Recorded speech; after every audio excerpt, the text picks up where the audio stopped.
You are listening to This is Oklahoma, hosted by Mike Hearn, telling stories of Oklahomans and those that have made it their home. Before we get into today's episode, I want to tell you a little bit about our current sponsors, the Oklahoma Hall of Fame.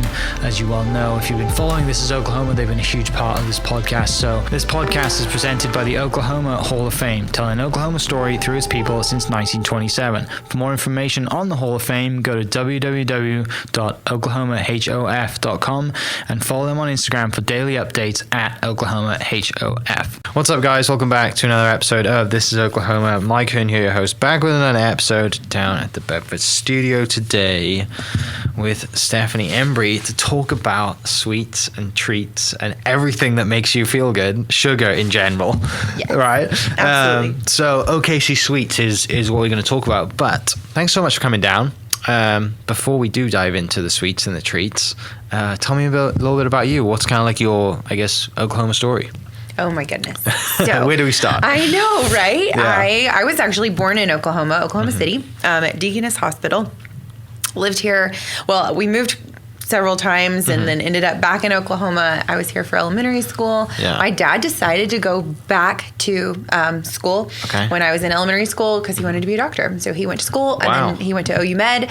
And then we moved to South Bend, Indiana for him to do his residency. So we moved to Indiana and then after that came back to Oklahoma. Yeah. So I've been here since then. That's a big timing for your dad to be like, you know what, I want to be a doctor. I know. Like with a family already. Yeah. That's a big jump. It's pretty awesome and also like I feel like inspiring because he did something that not a lot of people would do later in life. He was definitely the oldest one in his class. Yeah. But it was something he'd always wanted to do and he'd tried a few other avenues and that didn't really work out. Right. And then my mom, like on the other hand, was so supportive of that. Sure. She was a music teacher. And so she kind of like held down the fort while he did all of that. And so it was really cool. Awesome. You know, I, like looking back at that, you know, when you're a kid, you don't know, you don't think like Dad's going back to school. This is really inspiring. But looking back, watching him, you know, that was what he wanted to do. And even though it didn't happen when he was young, like a lot of us still, like it's probably harder going back with a family, with kids, like to be a dad as well, and then think I've just committed to 10 years of being a doctor. Absolutely. Right. And then your mom to be like, go for it. To have that support must have been pretty special. Yeah, it was pretty awesome. And then, you know, we moved, which is always hard on kids. Right. But then, like, I think about all of the experiences we had. Like, we lived a mile from Notre Dame. And so, you know, getting that experience of, like, going to Notre Dame football games and stuff, which, you know, I mean, we go to OU and OSU football games and it's so much fun, but I got to experience some different. We got to watch OU at Notre Dame, like in middle school, which is really fun because they don't play each other too often, but. That's really cool. Yeah, and then we always ended up back here. You almost came back to Oklahoma, so Dad got a job and came back? He did. That's great. Yeah. And my dad's parents are from here, and and so that's and then awesome. Went to high school in Oklahoma and went to OU for college and met my husband there, and we've been here ever since. So what'd you go to college for? Music. So my mom is a musician. Yes, my dad's actually very musical as well. But I went for music education. I'm a violinist. And so I actually have my undergrad and then my master's degree are both in music education. Yeah. And I was a middle school orchestra teacher for several years. So growing up, you had like the foam violin from before you were walking, and then you were like learning everything. Yep, I think I started Mom lessons was teaching you when I was 3. Yeah. And so just always my mom and I would play together. She's a pianist, an incredible pianist, and like I'm always jealous of people who can do that. Yeah, she's amazing. And then my brother was very musical as well, and so we're just like, you know, it's just fun. Older brother or younger brother? Younger brother. Okay. Yeah. 2.5 years younger. And so I went to school for that. And it's so funny. It's probably, my parents didn't think it was very funny, but I changed my major 6 times. So funny looking back. Yeah. Because I I was music and then pre-med and then music and then pre-med. And then I did communications for like a summer because, I was just trying to figure out my life. And then went back to music. Okay. So I don't know. I'm a pleaser also. So I think I wanted everybody to be happy. Yeah. But my parents never put pressure on me. So what, like with music growing up then, was it like were you thinking you were going to follow your mum's footsteps and be a music teacher? Or were you thinking that like I'm going to go play somewhere and be a part of some group with travels or what? No, I never had like this big desire to, I don't know, like play in a big orchestra. I mean, I did play in orchestras and things like that in school and then again in college. And I always enjoy playing with other people, but really loved teaching. Okay. I love to teach. Yeah. And actually that's kind of come full circle because we just started offering cake decorating classes. Okay, and so it's not music, but I'm able to kind of bring in that. Yeah. I love people. Middle school's such a funny age. Yeah. Like, it's a real skill to be able to teach people, though. You've got to want to do it at first, and then you have to, develop that way to connect with every student, and everyone's different, and I have a lot of respect for people who teach because I've tried it and I can't do it. Oh my God. I just get frustrated. I'm like, it's just not good for both of us. We need to stop this now. I feel like being an elective is also helpful because like most of the kids that are in there want to be in there. And so it was, but I think now I've had so much more like life experience and been through so much more. I would be such a better teacher now. For sure. Looking back, I was like, I was probably an awful teacher. So you were also thinking like, maybe I should go follow dad's footsteps and mum's footsteps and toying with that. And like that was battling as you were going through college. Yeah. Cause I loved the idea of going into medicine, and helping people that way. Yeah. And I love people, and so, I think that that's such an amazing field. And so I really thought maybe it was something I wanted to do. Yeah. Taking zoology twice and getting a C both times kind of showed me maybe it wasn't something that I should do. But you tried. That's the main thing, right? Science just got me down. The good thing is that that you've given it a go, right? There's nothing worse than like getting, like you could have been 10, 15 years down the road now and be like, I wish I'd have tried to do what Dad did, right? Exactly. But at least you tried it and like, it's not for me. Right. Yeah. So you go into teaching after graduation. I mean, where does like the sweets and the baking stuff come from then? Is that just something that was just like did it with grandma and mum growing up and like we were always cooking something, or is it just a passion that's just developed through just time? I think a lot of avenues. I think about it sometimes because I'm like, people are like, at what point did this happen? And I don't know that there was a specific point. I do remember in high school we got cable. Finally, I think for my entire until high school we had one of those box TVs that you push the button that children these days don't even know what that is. We had one of those, and then we moved. We finally my dad was making an income. Yeah, he's earning money now after 10 years of school. Yeah. And we got cable. And we had the Food Network. And so I loved the Food Network. Okay. I enjoyed it so much. And so that kind of opened up. And I had grown up, my mom had this one, Better Homes and Garden cookbook. And I loved looking through that, and she cooked and was a really great cook. And I remember her making strawberry pie and things like that. And so I definitely had that from the family side. And then I kind of discovered the Food Network and cooking and baking and all of that. And then I discovered cookbooks and I would read those novels. I've always been a reader, loved to read. And so in high school, I think I started making things. In fact, I remember I wanted to make minestrone soup. Once in high school. I think I was a senior, and my parents were gone for the evening. It was just me and my brother, and I spent hours, chopped the carrots, did everything, hours, and it was finally finished, and I took a bite of it, and it was awful. It was horrible. Sounds like my cooking experiences. Yeah. I had added 3 tablespoons of salt. Nice. Because it said, I don't remember exactly. It said 3 tablespoons, and then underneath had salt and pepper. So the salt and pepper was just as needed, and the 3 tablespoons was something else. Nice. But buddy, I added it, and I just burst into tears. I followed this thing to the letter. I know. Why is it not perfect? I know. And my brother was so sweet. He was like, "No, it's good stuff.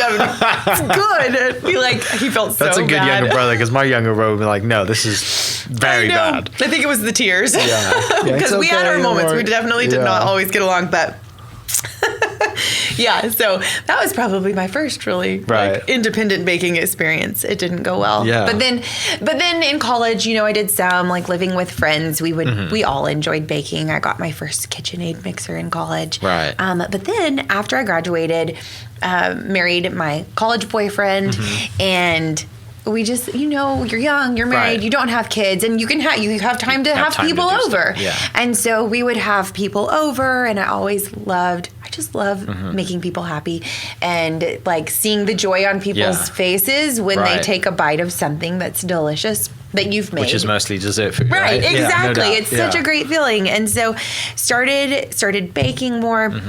At the time, my husband worked for USA Softball. Okay. And I started making these like oatmeal cream pies. Yeah. And so that just kind of like became my thing. Right. We'd take them to work and things like that. And so that was like when we first started talking about, hey, maybe we could do something someday. Right. Like maybe we could have a little cafe, or maybe we could have, I don't know, something. We put we're ridiculous a little bit, but we put a down payment on a snow cone stand. Okay. Well, Or when you look at the financials of snow cones, you're like, this is a legit business. I know. Like, it And doesn't cost that much to start it up. Yeah, we thought we had a spot, and that fell through, and so it kind of didn't feel like the time was right. And the man that like had taken our deposit, he was so nice. He gave us our money back. I think you could tell we didn't have very much, but I feel like that was kind of our first avenue into okay, like we can try this. Yeah, like entrepreneurism or whatever. Yeah. I like to say I'm an entrepreneur by default because my husband is very much, his mind is just there. He's always thinking of ideas. And in fact, now anytime it's like, hey, I have an idea, we just like burst out laughing because it's like, of course. Oh, another one. Yeah. Oh, no. Just keep a little book. We should keep all these ideas. And one day just open it and be like, this one's a good one to do right now. Yeah, exactly. And so that was kind of that. I taught for 3 years and then got pregnant. Yeah. It was twins. Oh, and congrats. So, yeah, that was a shock. Sure. But so exciting. I remember like when we had that first ultrasound and she was like, do you see what I see? And I was like, I don't know. Why don't you just tell me what you like see? Because I don't like to guess and be wrong. Just tell me. I mean, I think it's 2 babies. And I kept going, oh my gosh, we're going to need 2 cribs. We're going to need 2 cribs. 2 or everything. Yeah. Stephen was like, we're going to need 2 college educations. Are they boys or girls? I know, they're boys. Okay. So you don't have to pay for 2 weddings. Yeah, exactly. Right. Yeah. Thank goodness. Yeah. But they made a shockingly early entry. They were born 15 weeks early. Wow. And so they were micro preemies, which they were 1 pound, 10 ounces at birth. I think the lowest they got was like 1 pound, 2 ounces. Yeah. So like if you think about like a pound of butter, that's basically what my children weighed. Yeah. So that was a really difficult time. They spent 81 days in the NICU. Was definitely like the lowest point in our lives because when they're that young, you don't know. Right. There's so much unknown. Well, and also with twins, right? It's like one could be more stronger than the other, and you never know. And like you said, that must have been so hard on you guys. It was really hard. It was very hard, especially your first as well. First kids that you're having, right? Yeah, and I mean, some people get, I say unlucky, but some people they try for a second and they have twins the second time. Right. Like, we've done this before. It's fine. I know. And we definitely, and then you're constantly split with twins between like. Something will be going wrong with one, but not the other. And so then you feel like you're focusing so much attention on one. And really, like, it just came down, like, we had such a community. There were people praying for us and for our babies all over the world. We have family that lived out of states. And so it was very powerful. Yeah. And through all of that, our children, it took several weeks. They're like, we just don't know. Like, we're going to do the very best that we can do. But like every day is a struggle. They were boys and little preemie boys don't always do the greatest. Yeah. And so then 3 weeks later, like 3 weeks after they were born, my brother passed away quite suddenly. Oh, no. And it was very unexpected, and quite shocking. And so that was just like an added layer on top of the trauma that we were all already experiencing. And so that's like a time that, we look back on, and it was very hard. It was very I mean, you wouldn't wish it on Right. anybody. But like at the same time, just kind of saw, I don't know, like God's hand on it all, which can sound crazy because it was the worst time in our lives. But we had such a community and so many people who loved on us, you know, and it's the friends that will send you a text message and just say like, I'm thinking about you. You're on my heart, like praying for you constantly. And they don't care if you text them back. Right. You know, Yeah, like just those are the people that really like, don't even worry about responding. Just want you to know we're here, you know, or would just like send food. We had people sending food, gift cards, food, daily coffee, whatever it to is. the hospital. A distant cousin, she and her mom sent us like this super expensive steak dinner. Like it was just this incredible meal that probably cost $200, you know, and we ate it at the hospital. And it on paper plates at the hospital. Yeah. But it didn't really matter. And I'm a gift person anyway. Like gifts are kind of my language. They make me feel like people really appreciate it, love me. Yeah. And so it didn't matter how small it was or how big it was, just to know that people were thinking about us, even if we didn't have like room in our brain to think about anybody else other than our children and our family. Yeah. And so, but like it was really strange. It was kind of that point where Joey passed, that we started seeing improvement in the boys, you know, and I spent so much time in the NICU, just kind of camped out there. Right. The nurses were incredible. Like, it was just a second family because we lived there. We lived with my parents at the time. 81 days, because they lived a mile from the hospital, you know, and the boys kind of started turning around, and they were there 81 days and came home on the same day, which doesn't always happen with twins. No oxygen, like breathing on their own, just these incredible gaining little weight, 4-pound humans. I was like, why are they letting us leave? We're not equipped for this. Yeah. But they're still alive. Like I'm doing my job as a mom. Let's go. Yeah.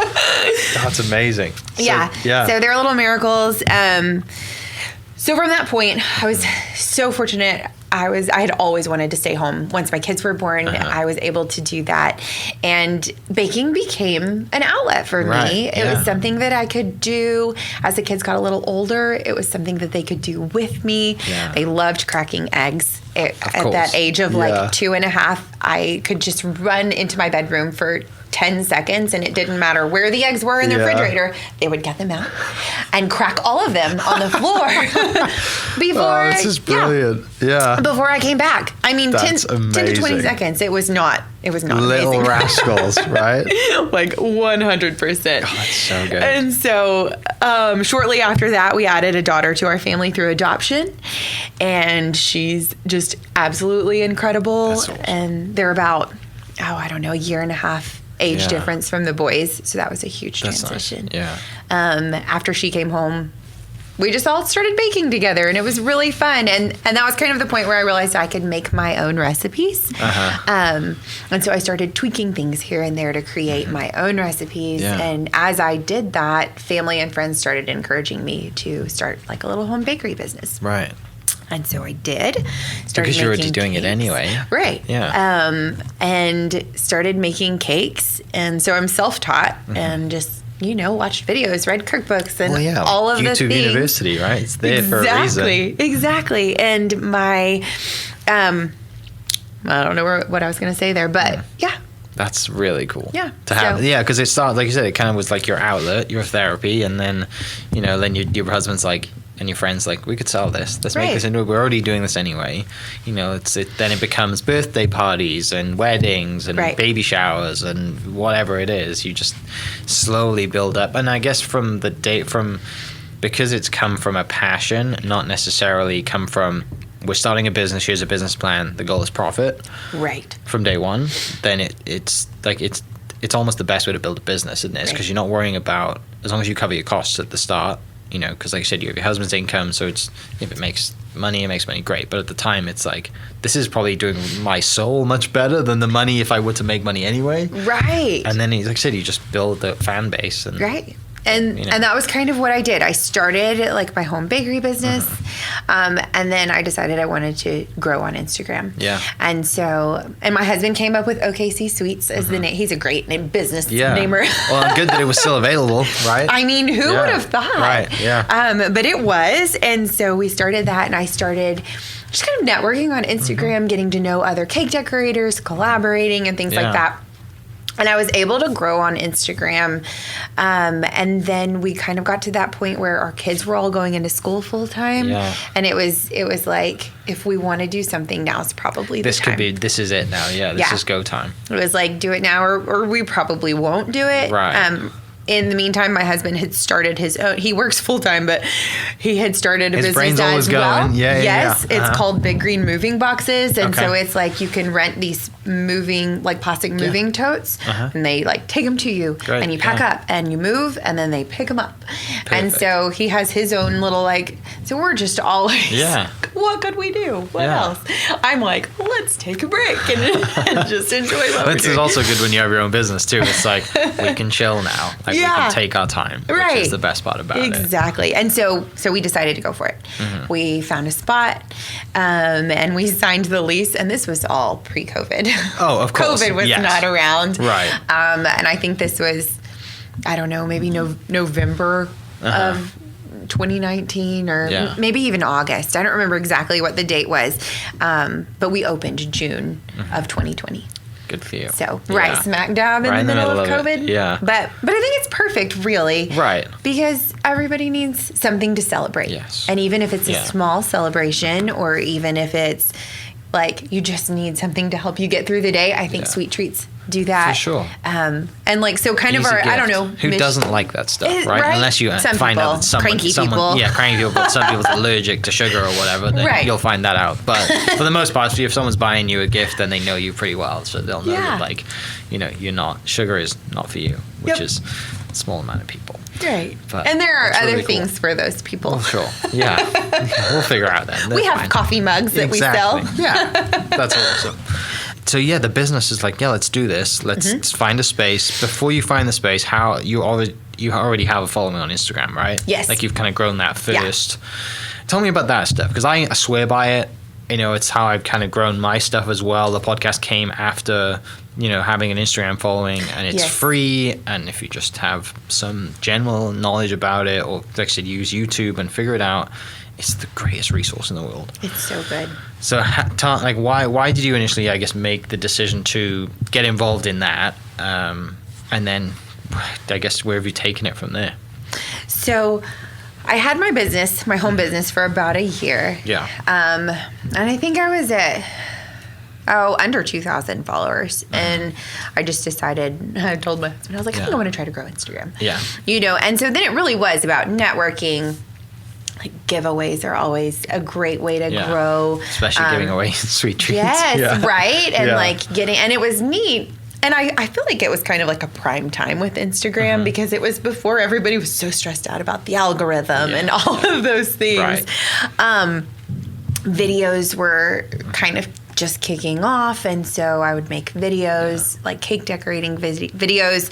It was like decorating the cake in a minute. Yeah. People just loved to watch it. Right, that's stuff that people sit and scroll before they go to bed, like endlessly. Yeah, and I remember, I think my first cake that really took off, my friends were having a little gender reveal party, and it was a baby. They were pregnant, and it was after a miscarriage, and so they were like, "We just want a cake." Yeah. And so I was like, "I want to make it special." And they call like a baby after a miscarriage a rainbow baby. Okay. So I was like, "I'm making a rainbow cake." Yeah. And rainbow cakes are my favorite. Like if you see our logo, we have this just pretty pastel rainbow. Like it just makes my heart so happy, and so. I made this cake, and it was like a striped cake, and I did the rainbow stripes, and then it just had all this color mixed in, and it was bright, and it was happy, and it was festive, and then there were like you opened it, and it was pink inside, but I videoed that, and it just took off, and it just kept getting more views, and I kept getting more followers, and I mean, I was at a point where nothing had ever really taken off on Instagram. Right. And so you every I kept time going, refresh, oh my gosh, Steven, look at this. Like, and I think I think it ended up with like 100,000 views, which is amazing. Which was insane for me, you know, and so that kind of, I think, jump started everything, you know, and then as I posted and made more videos, and then I started getting more inspired, you know, to create other things. And it just sort of blossomed. But it also made a huge difference because, you know, I would comment on other people's things, and so being really active with that and responding to people's comments on my own, you know, and like using their names and things like that made it feel more personal. I'm not as good about that now. Well, I'm not going to lie. I totally agree with you because that's exactly how I was when I started too. And, you know, and you take that time and build that connection.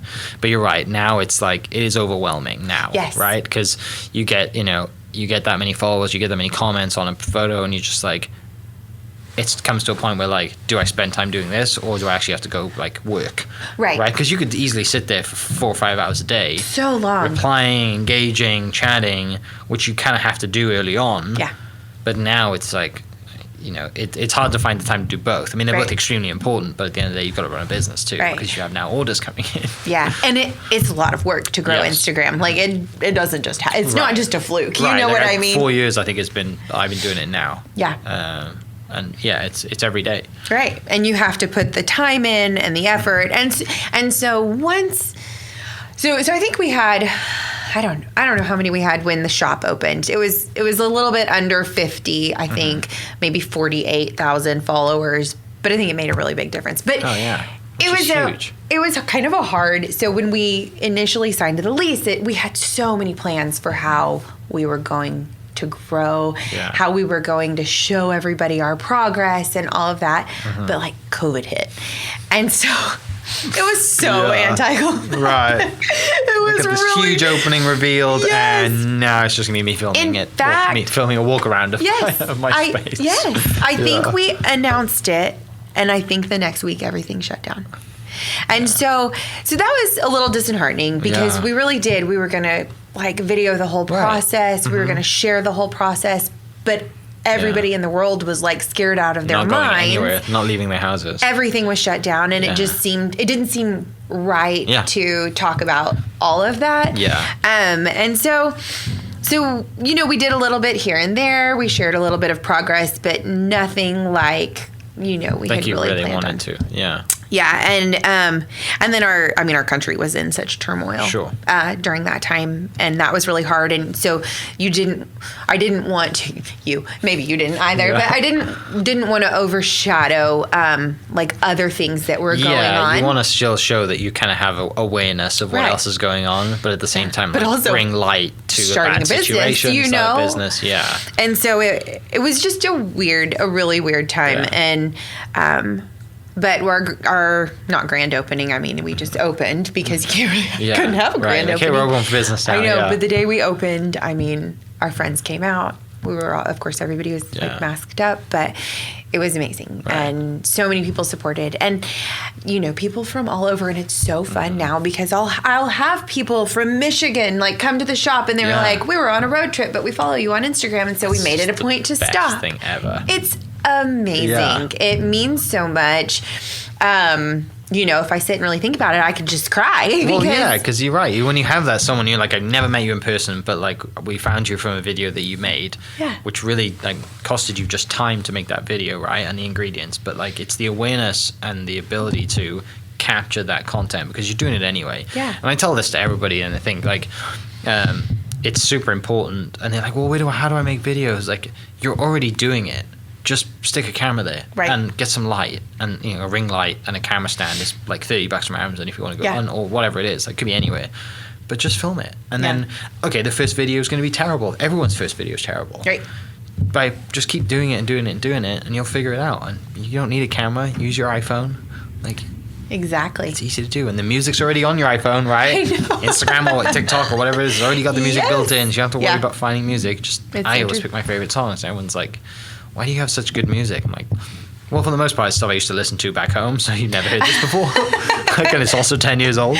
Yeah. But you're right. It's just like putting the time in and figuring it out. And even if it's not for a business, like for you, it was a release, right? Even if if you never had a business, I get the feeling that you would have been started doing Instagram anyway because you just enjoyed doing it. Yeah. And that's the best thing. It's like it was that you have tough days like everybody else, and there's days that you just can't get this edit down, or just the videos aren't working, or the cake's not, whatever it is, but it's still fun.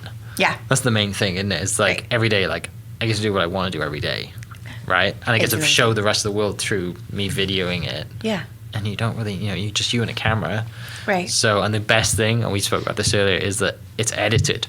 So no one knows how many takes it's taken for you to figure this out. It could have been 10 million takes, and but when you have that finished product, you're like, I've just made this 30-second video that, some people are going to watch. Maybe you're not going to watch it, but no one's going to know how it took me 4 hours to make this video. So long. Yeah. And like I said, I swear by it. Everyone should be using it. It's free. Yes.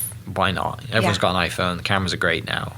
If you don't have a light, stand in the window. Exactly. And that's what I did at my house. Yeah. We had a window, and I still live in a house. It's just a different house now that doesn't have a great window, and I don't do it from a house anymore. It was just I had a good lighting, and if you go back and look at my videos, they're not that impressive, but they're just fun. They're fun to watch. People would be like, my kids just love to watch your videos. Yeah. It's also the videos. I think there's another kind of bakery in town as well that does and you might do this too. It's just they just have the cake and then they video them pouring over the colorful mix and whatever it is. Love that. And it's like therapy watching it, right? And you just start scrolling all the food videos because you're just sat in if you're on a diet, you just want to scroll food videos anyway. But 100%, it's easy content, isn't it? And it is. All you have to do is have someone. You might not even have to have a tripod. You got your cake mix in one hand and your phone in the other, and you just video for 10 seconds, and that's all you need to do. I know. It's just it takes that extra step of turn the video on. Yeah. I'm feeling inspired. I'm I need to do more videos now because. It's so easy, and I really enjoy putting them together. I don't know how you feel about putting the videos together, but I do. Once I start once doing you them, pieced this it is together, fun. and it's practice too, and you've been doing it long enough now that it's I know the process. Right. We get this, and this, and it's 5 or 6 different clips together, and there it is. Huh. And the phone is there to use. The app is so great that, like you said, you pick a song and you can match and trim and get it all to line up with the drops or whatever it is, and it's. Yeah, people say I don't have enough time. You do. Stop saying you don't. I know. It's the big thing. But you're in your bed with your phone in your hand at the end night. Of every week, you get a text that says, "This is how much you've been on your phone this week." Oh my average word. every day, which I don't horrible. like looking at that because it's a lot. It's work though. It is exactly. You're working. Justified. That's what I tell myself. Tell me about the bus. Oh my gosh. Okay. Because I'm European from the UK. Yes. I see those a lot back home. Really? Yeah, and there's do you know the Jamie Oliver, who's a cook back home, right? Yes. He had one as well. He had a TV show of him trying to make. Someone drove that bus around the country, and he was trying to make a dish every episode, and it was terrible because he was people were still driving and there's stuff going everywhere. That's hysterical. But that was one of his TV shows. But yeah, a VW bus. Who doesn't want to drive one of those every day, right? Or just see it, have pictures with it. It's fun. So where does that come from? Where does that idea come up to think? You know what? We should buy a 50-year-old bus. Right? Oh my gosh. So from a couple of crazy people who just were is this a husband we're idea just gonna too? No, I think it was actually my idea. So maybe I really am an entrepreneur. Right, yeah. Hey, why don't we get a bus? I know. I sort of pray that God will open doors and then I'll just be brave enough to walk through them, or dumb enough. I don't know. Right. If that's the right word, but brave enough is probably. So I don't remember what. I saw it somewhere. Yeah. I just saw a bus and I was like, that's cool. And I was like, we could do that. Well, because you start a business, a bakery. Yeah. And then you're like, okay, this is up and going and it's going really well. Yeah. What's the next step? Because you're always thinking, you don't want to be stagnant. Yeah. I've done it with a podcast. Everyone who asks, what's the next step? I'm like, I'm going to get a van and it's going to be a rolling studio. Right? Which would be... It would be awesome. Yeah, and it's a business, right? Get a bus. Get a bus. Yeah, I might need something a little bit more reliable, right? Because the 1960s bus, I know. I'm sure there are some It's a little stories bit of you on the scary. side of the highway. Yes. Please stop. I know. I pray every time I start driving it. I'm please get me to where I'm going. So I saw something somewhere, and it just like triggered. I was like, we were thinking about the next step, and we were like, maybe a food truck. Yeah. And so looking at trucks, we actually looked at some. Yeah. I don't really like them. Just a big box. They all look the same. Yeah, they're a big box. We didn't need all that stuff inside because everything we were going to do would already be packaged. So we're not actually going to be delivery than it is. Yeah. Got you. Yeah. Except we are not delivering to people. Right. Yeah. So But you need that size of event size, whatever. Yeah. We didn't need all of like the cooking items and space. A full kitchen inside a moving vehicle. Right. Yeah. So I'm sure I got on Pinterest and was just like, Googled or Pinterested, like food vehicles. And I think a bus pulled up, a Volkswagen bus. And so that got my mind rolling. Yeah. And so then I started like Googling and finding places where you could buy them. I'm not going to lie. We bought it off eBay. Yeah. No, I don't know that I would like. It's not for the faint of heart. Yeah. To buy a vehicle off eBay. Yeah. But we did. We won the auction. In fact, we were at dinner with some friends of ours, who I think they laugh about like our risk-taking factors because they're like, "You guys you just bought a bus." I know. Our friend is, I think, in risk management, and so. And we're sitting at dinner refreshing to see if we're still the top bid, and we did. We won it. And then we looked at each other and we're like, oh my gosh. We just bought a bus. How are we going to pay for it? That's the thing when you're scrolling and when you're bidding, right? Because it's not real cash in your hand. So you're not like, I'll take it. It's like, oh yeah, that's fine. Another $50. Another $50. We'll make it.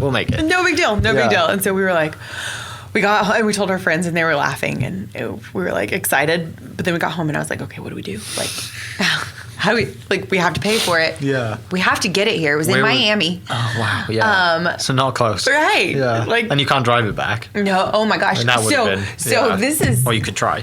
We definitely had a conversation. My husband's like, I could just fly out and drive it back. Can you imagine? You know what they're like. Oklahomans don't. 40 mile an hour the whole way back.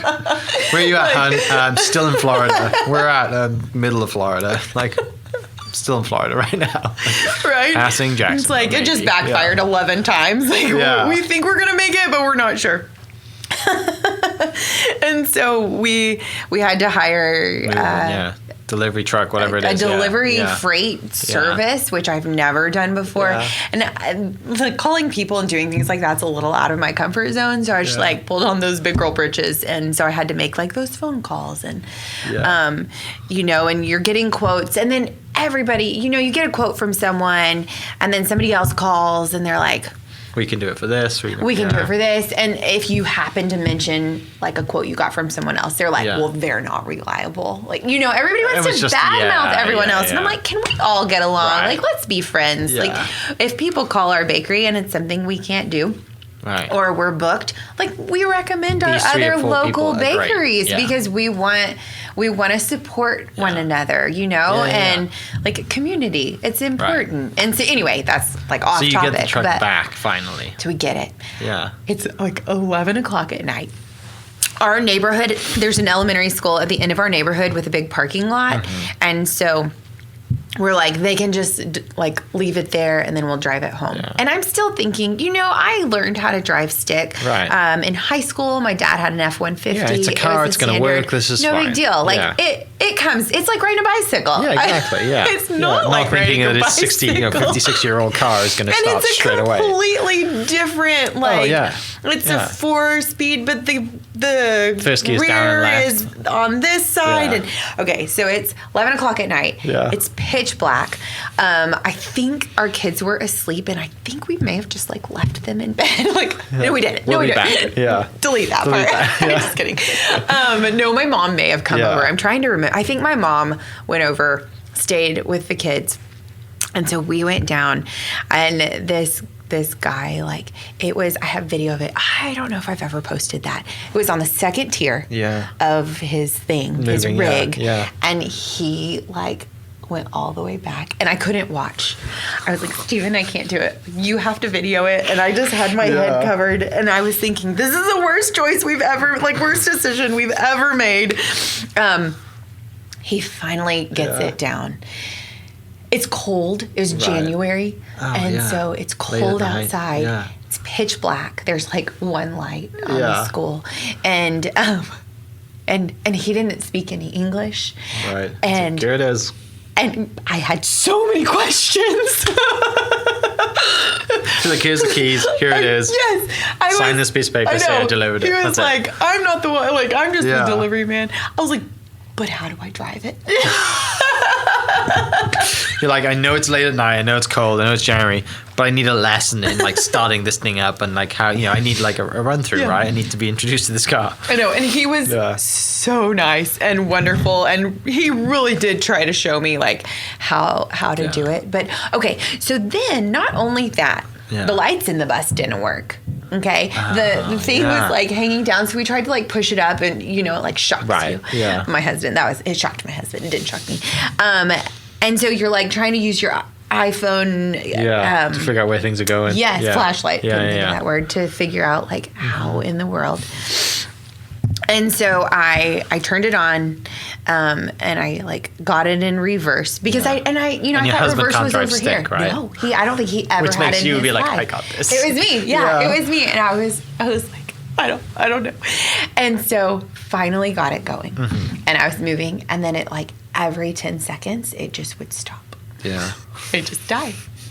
Like we got to drive this maybe 150 yards to our house, and it's going to take us 3 hours because we are not pushing this thing. It was so and it's loud in the middle of the night. It just kept like dying. Yeah. Well, it was cold. Right. Yeah. I didn't know that was a thing. Right. It's a thing. Yeah. And so finally got it to the house.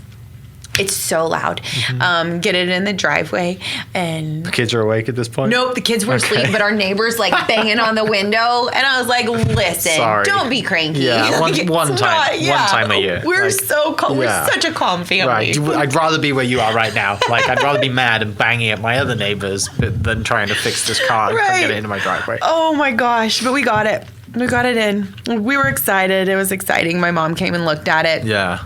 It was red and black when we got it. What are you doing? Oh, 100%. I think that our families I think maybe by now they're like, okay, like they roll with it. Well, now it looks beautiful. It's, like I said, that kind of pastel pink and white, and you've redone it. It looks great. But at the time, it's like, what have you done? When we said we were going to open a bakery, it was very, like, nobody was outright negative, but nobody was super excited. Right. Like, really? Are you sure you want to do that? But like, that's like, I feel like that's a very entrepreneur thing. Yeah. You have the vision. Yeah. And so I'm glad that like my husband and I are on the same page because we're able to have the vision together. Right. Because if one of you comes with the idea and the other one's just like, right. I'm not going to support you with that because they're waiting for the point where they're like, I told you so. Oh, right. It's that sentence is in the back of their head and they're thinking there's going to come a time where I'm going to tell you that but that's the life of being an entrepreneur, right? We fail at things. Right. And that's okay. And we take risks or we try things. And the good thing about buying a classic vehicle is for the most part, they keep their value. Right. Right? Well, generally, especially when, it's a VW bus because someone's going to see it. And like I said, you put a bit of paint on it, you invest some money in it and it starts up. And, at the end of the day, it's a classic vehicle. So it's not going to work every time. But it looks great. And that's the main thing. It's got your logo down the side of it. And it's not just like a Ford van that looks the same as, the safe route. Someone's probably gone and bought a van for $40,000 and put their logo on the side of it and been like, it works every single time. Right. Or you could have just gone and bought a van, right? And maybe it'll work every time, but when it does, people see you rolling down the road and you got that content of you rolling down the road, it is the coolest thing in the world. I know. And it's, oh my gosh. Okay, so we had it and I was like, I really want my dad to come see it. Yeah. He had been asleep because he works so hard. He works. He's a doctor. And he's so amazing. Yeah. He's like me. He's a pleaser and he just loves helping people. And but he came a couple days later to see it. Put the key in the ignition and it was locked. It would not turn. Yeah. I'm like, what is going on? Yeah. So I'm like back to the guy on eBay. I'm like, hey bud. Like the key won't even turn. Right. And And I got to tell you, like, he was so nice and so helpful. Sometimes you move the steering wheel a little bit, so it tried disarms that. it. Yeah. We tried all the things. Everything. It needed Yeah. a new engine or switch or I don't know. Alternator, maybe, what the whatever. thing is. It's Yeah. just some like key switch with Yeah. a new key. And so we got that. We had it towed to a guy who was so negative. I did not appreciate him. Yeah. His I'm giving you my negativity. business right now. You really Yeah. need to like help me out. I know. Like, Yeah. I think he charged us too much, but we didn't, we didn't know. And we had Right. to get it fixed right then. Yeah. And so he did do that, but he was like, he kept going on and on about like, this is wrong. And all these wires are all like, you can see them all and blah, blah, blah. And he was But on the supposed to be- outside, it looks great. Yeah, Like, what? no one's going to see the inside. I know. And he was like, it doesn't even have a engine compartment seal and blah, blah, blah. You were like, He what is kept- that? I know. He kept saying the words engine compartment seal, Yeah. engine compartment seal. It doesn't have an engine compartment seal. So we get it home. Like, My yeah. dad, God love him, he drove it home. He's driven lots of old Yeah. standards. And so I'm like, Google engine compartment seal. Yeah. It's like a piece Oh, of rubber yeah. that goes around the engine Right. and it helps it That's not it. be so loud. Right. So I bought one on Yeah. some site for $35 Figured it and out. put it in myself. Yeah. I was like, look at me Yeah. go. You're like, let's go. Like, I can do I this. fix old cars. Cool. Call Yeah, me. call me. Yeah. No, I mean, like I said, that you got so many stories and memories about getting that, and that's people who don't understand cars or don't understand buses or historic vehicles or whatever it is. Like, they just don't get it. Yeah. But like, there's joy and there's stories and there's great memories in those like Yes. rough moments, right? Yes. And then when it works, you're like, this is the greatest vehicle in the world because it's running. Yeah. And everyone's like, what do you mean? I'm like, oh, the engine started today. Today's Right. a good day. Today's a great day. And then you Yeah. just repress all those tears you cried. Exactly. Yeah, There until the have next been time. So many tears. Yeah. But so not good. over the bus so much. But Yeah. yeah. So then I drive it. Steven, he taught himself how to drive in our Yeah. neighborhood. That was pretty funny Right. also. But now I love driving it. It's so much fun. I do like Yeah. we have a certain radius that I feel comfortable going. Right. I'm not going to Yeah. be driving it to Norman, because Well, and it's small enough that you could also truck and trailer it around if you wanted to. Yeah. Right? Like, you can get Yes. on the back of a trailer, and for the most part, everyone has a trailer, or friends has one, or at least Right. everyone has a truck. And you can easily, like, rent a trailer and get it down there if you have to. Exactly. And someone's willing to pay the right price for you to be there, you can trailer it down there, right. which is cool. And I'm sure, like, it's cool to have, like I said, it's great to have photos in front of. It's just, it's probably one of the best investments for a business, to show off who you are in the business, Yes. right? Because it's different, it's cool, and I'm all about it. I want, like I said, when I get my bus, it's cute, going to be like a isn't it? rolling studio, but also I want like something fun as well that, Yeah. like I said, is a bit classic, that stands out, that I can't record anything in it, but I would drive it every day if I Right. had. As long as it's running. As that long as day. it's running. I know. I'm nervous about the winter a little bit. Yeah. I'm like, it's going to get cold and it's going to be It'll so be- temperamental. well, I mean, you could do who's the coffee guys who have the London bus? Yeah. Oh, why do I Yes, not remember? no, them? I They're know. great. They don't bring it out in the winter. Well, they bring it out in the summer. They bring it out in the winter. Yeah, because it's so hot. They don't have AC on the bus. They're Right. like, it's out in the fall and that's it. Which is great. I need to get their yeah. number and figure out who Yeah. works Why can on I their not- vehicle. I have it. I'll check. Oh, okay. Yeah, I can't remember what the bus. Why is that? I don't remember the bus. They're amazing. I know exactly what you're talking about because Yeah. sometimes they park. Downtown somewhere, right? Well, Or and there's close to- another spot by our shop. Yeah. A rug and now I can't remember the name of that. We're awful. Yeah, that's all right though. We wanted It to doesn't promote matter. them. Exactly. Everyone knows who the Red Coffee Bus is. Yes, it's amazing. Yeah.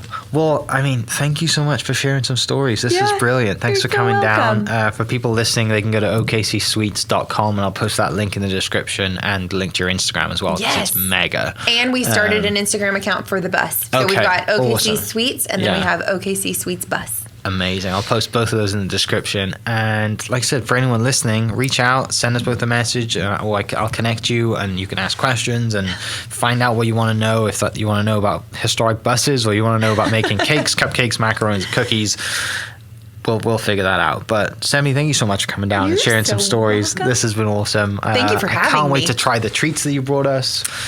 A good thing I'm not on a diet, but it's awesome. For people listening, I'll post the links to all the social media channels and the website, and you should go buy some treats for your event or just because for yourself, because you deserve it, because you work hard. Absolutely. And we'll catch you next episode. Cheers. This podcast is presented by the Oklahoma Hall of Fame, telling Oklahoma story through its people since 1927. For more information on the Hall of Fame, go to www.oklahomahof.com and follow them on Instagram for daily updates at oklahomahof. Thank you for listening. We are inspired by those around us and hope that you are too. Make sure you subscribe to this podcast on your favorite podcast platform and leave us a review so we can keep telling your stories. For more great Oklahoma content, follow This is Oklahoma on Facebook and Instagram.